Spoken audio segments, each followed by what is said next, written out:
और 10,000 रुपया आज पड़ते घर घर को बांट रहे हैं जीविका के नाम पर। ये जीविका घूस इसका नाम रखते हैं हम, जीविका घूस। सारे कुछ तो आजकल कागजी चल रहे हैं। आंकड़ों का खेल बड़ा खेल चलता है। सब खेल आंकड़ों का खेल है, सब खेल कागज का खेल है, सब खेल नीतीश बाबू का खेल है। तेजस्वी के विधायक महिषी से बताऊं तो बजट पर बड़ा बयान दे रहे हैं। देखिए, बिहार में बजट पेश होता है और कितने मिनट में, तो मात्र 11 मिनट 35 सेकंड का बजट रहता है। और इस बजट को लेकर क्या कुछ कह रहे हैं तेजस्वी के विधायक, जो हमेशा अपनी सादगी के लिए जाने जाते हैं। क्या कुछ कह रहे हैं, उनकी बातों को सुनिए। सर, आज बिहार विधानसभा का जो है, बिहार के लिए बजट आएगा विधानसभा में, क्या कुछ कहना है इसको लेकर? आज बिहार विधानसभा का बजट पेश किया गया। मेरे जैसे एक साधारण कोसी कछार के इलाका के रहने वाले लोग, जो अभी विधायक भी है महिषी विधानसभा से, इनको बड़ी उम्मीद थी कि कोसी के पिछड़े हुए इलाकों के लिए कुछ विशेष प्रावधान किए जाएंगे, रोजगार के अवसर सृजित किए जाएंगे। पलायन, जो कोसी के सबसे ज्यादा लोग बाहर के प्रदेशों में जाकर के अपना जीविका का तलाश करते हैं, रोजी रोटी कमाते हैं, बदसलूकी का शिकार होते हैं, अपनों से दूर रह कर के परिवार के लिए धन इकट्ठा करते हैं। मुझे उम्मीद थी कि माननीय वित्त मंत्री साहब और बिहार सरकार की कुछ दया दृष्टि उन पे होगी। तो खास करके मैं महिषी विधानसभा और कोसी कछार के इलाका से होने के नाते मुझे बड़ी निराशा हुई।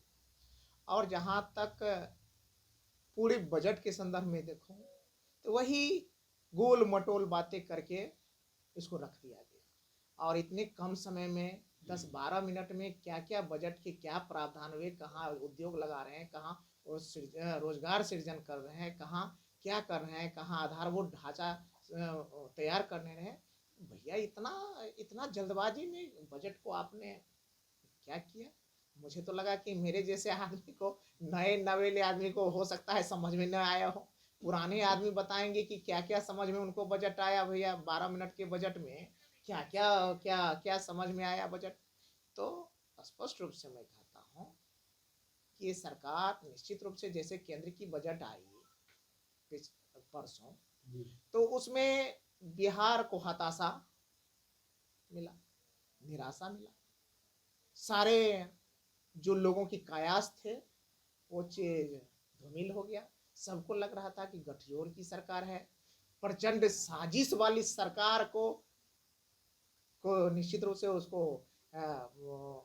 सरकार जो बनी है प्रचंड साजिश के दौर में, तो इस दौर में बिहार को कुछ विशेष पैकेज मिलेगा, स्पेशल स्टेटस मिलेगा, लेकिन ऐसा कुछ नहीं मिला। तो जो निराशा मुझे केंद्र के बजट से मिला, केंद्रीय बजट से मिला बिहार के संदर्भ में, वही ठीक उसी प्रकार कोसी कछार के इलाका के रहने वाले होने के नाते मुझे वही ठीक निराशा यहाँ मिला। यहाँ का बजट तो मुझे कुछ पता ही नहीं चला कि क्या हुआ, 12-14 मिनट में निपटा दिया। ये कहा जा रहा था कि पिछली बार की तुलना में 30,000 से ज्यादा का बजट इस बार लाया गया है। तो निश्चित रूप से ये बजट के आंकड़े तो सारे कुछ तो आजकल कागजी चल रहे हैं। आंकड़ों का खेल बड़ा खेल चलता है। सब खेल आंकड़ों का खेल है, सब खेल कागज का खेल है, सब खेल नीतीश बाबू का खेल है।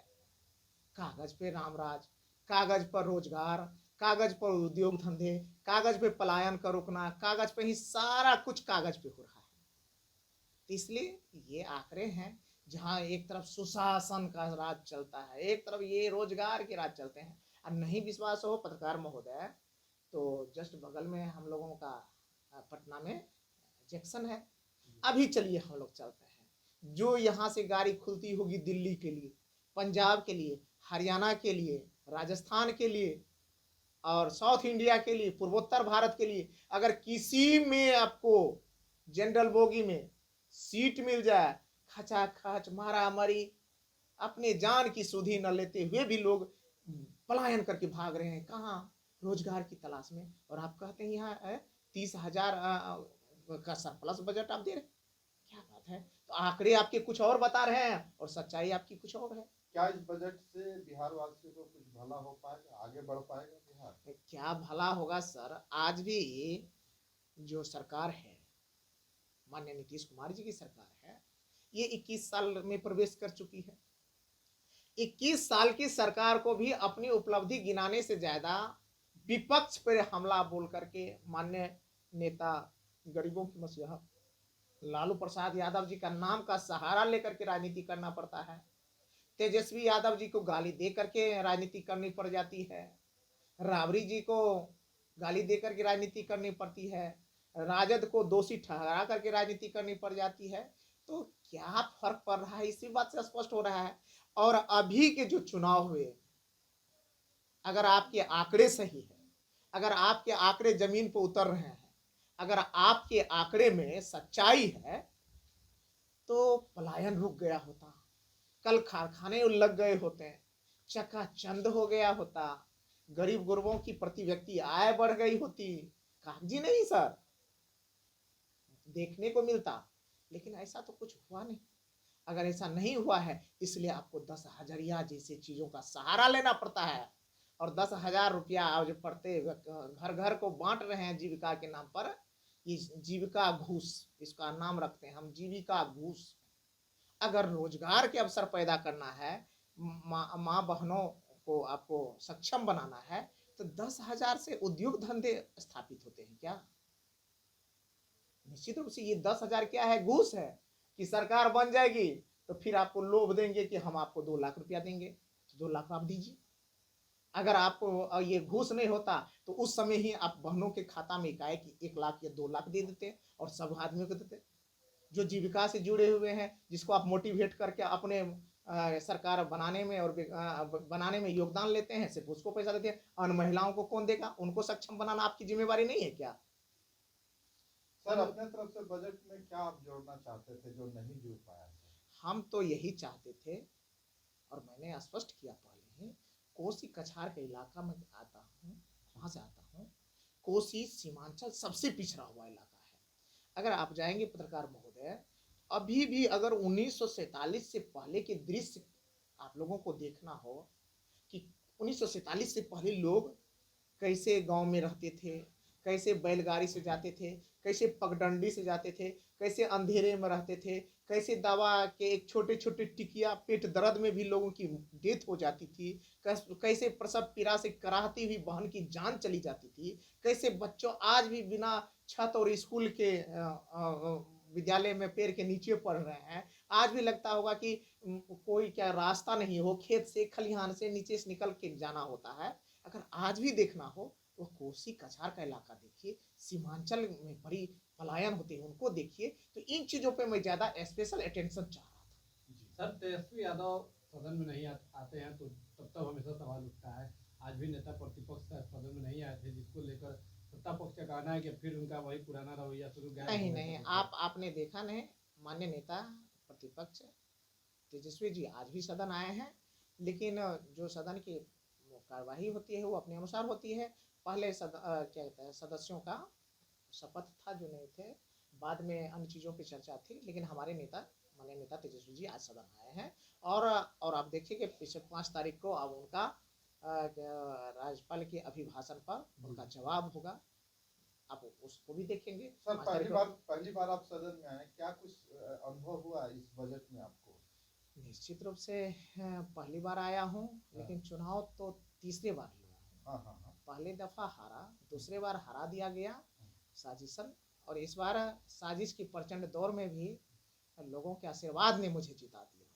सरकार तो इस बार भी चाह रही थी हार जाए, उसके सारे तंत्र लगे हुए थे, लेकिन लोगों का, आप सभी का इतना आशीर्वाद ही मिला कि उस आशीर्वाद के बदौलत इस प्रचंड साजिश के दौर में भी जीतने का सौभाग्य मिला। सदन के अंदर आया तो एक नया अनुभूति, एक नया जीवन में कुछ चीज़ सीख भी रहा हूँ।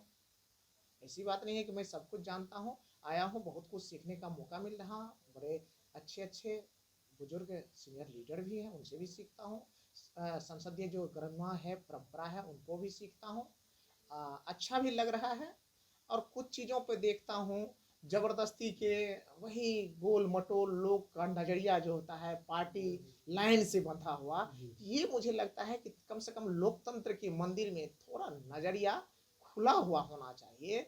लोकतंत्र की इस पवित्र मंदिर में, लोकतंत्र की इस जन कल्याणकारी मंदिर में लोगों को थोड़ा सा पार्टी के क्या कहता है चीज़ों से ऊपर उठ करके भी मानवता के सवाल पर, अनुशासन क्या कहता है शांति व्यवस्था के सवाल पर, विकास के सवाल पर, और क्या कहता है बहन बेटियों के सवाल पर, रोजगार के सवाल पर लोगों को ऊपर उठ करके भी बोलना चाहिए। ये मुझे लगता है कि हर कुछ में वही ताली बजाना, हम सत्ता पक्ष के हैं तो ताली बजा करके वाहवाही कर रहे हैं, भले वो झूठा ही क्यों ना। जैसे मैं कह रहा हूँ, कल राज्यपाल महोदय का अभिभाषण चल रहा था, जी ठीक है, और कह रहे हैं कि बिहार में सुशासन का राज चल रहा है, सुशासन का राज चल रहा है। हम देख रहे हैं अभी हमारी नीट छात्रा बहन गायत्री की क्या बलात्कार करके हत्या कर दी गई।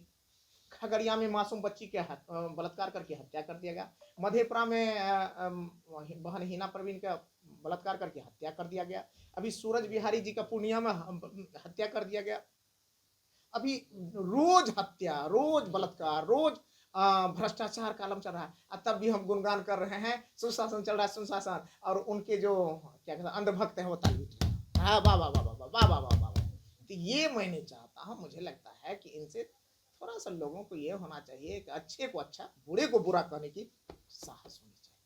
सर, एक आखिरी सवाल होगा। आपने नीट छात्रा के जिक्र किया, इसकी जांच अब सीबीआई से कराई जा रही है सर, कैसे देखते हैं सर इसको? इसको तो चलिए, कम से कम बिहार सरकार ने इतना साहस किया कि सीबीआई को रिकमेंड किया, और मैं आपको जानकारी देना चाहता हूँ कि सबसे पहले सीबीआई का मांग मैंने किया था। ये चूंकि मुझे लग रहा था कि एसआईटी फैसाइटी कोई काम नहीं करेगा, ये सब लिपापोती करेगा, लेकिन हुआ भी क्या, लिपापोती कर दिया, तब सीबीआई को थमा दिया। हम पिछले 19 तारीख को ही जहानाबाद गए थे पीड़िता के घर पर, उनके परिजनों से मिल करके ही हम बात को रखे थे मीडिया के सामने में कि एसआईटी फैसाइटी से कुछ होने वाला नहीं है।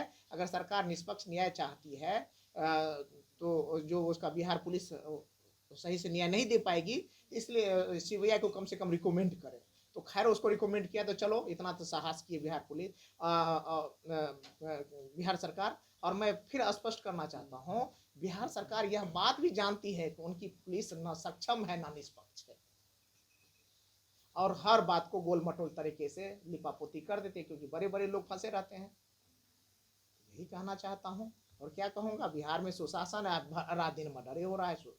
तो कैसा सुशासन भैया, इस सुशासन में हर दिन मर्डर, हर दिन बलात्कार, और एक बात और स्पष्ट रूप से कहते हैं कि जितने भी योजना का जिक्र हुआ, इसमें मुख्यमंत्री भ्रष्टाचार योजना सबसे ज्यादा फल फूल रहा है 21 साल। मुख्यमंत्री भ्रष्टाचार योजना पर कुछ नहीं बोलते हैं लोग। हम तो कहते हैं उस पर होनी जांच होनी चाहिए, अत्याचार पर। माननीय मुख्यमंत्री जी लगातार क्या कहते हैं, एक यात्रा के बाद दूसरा यात्रा, चूंकि पटना से मन भर जाता है तो बाहर घूमने निकल जाते हैं, और अपने यात्रा का संख्या बढ़ाते जाते हैं। एक दिन उनको इस पर गिनीज बुक में वर्ल्ड रिकॉर्ड बनवाना है, कितना यात्रा मैंने किया। आपको अगर यात्रा करनी है तो भ्रष्टाचार पर समीक्षा यात्रा कीजिए, बहन बेटियों की सुरक्षा पर यात्रा कीजिए, क्या कहता है बलात्कार और हत्या पर सुरक्षा यात्रा कीजिए। ये करिए ना, ताकि लोगों का भला हो।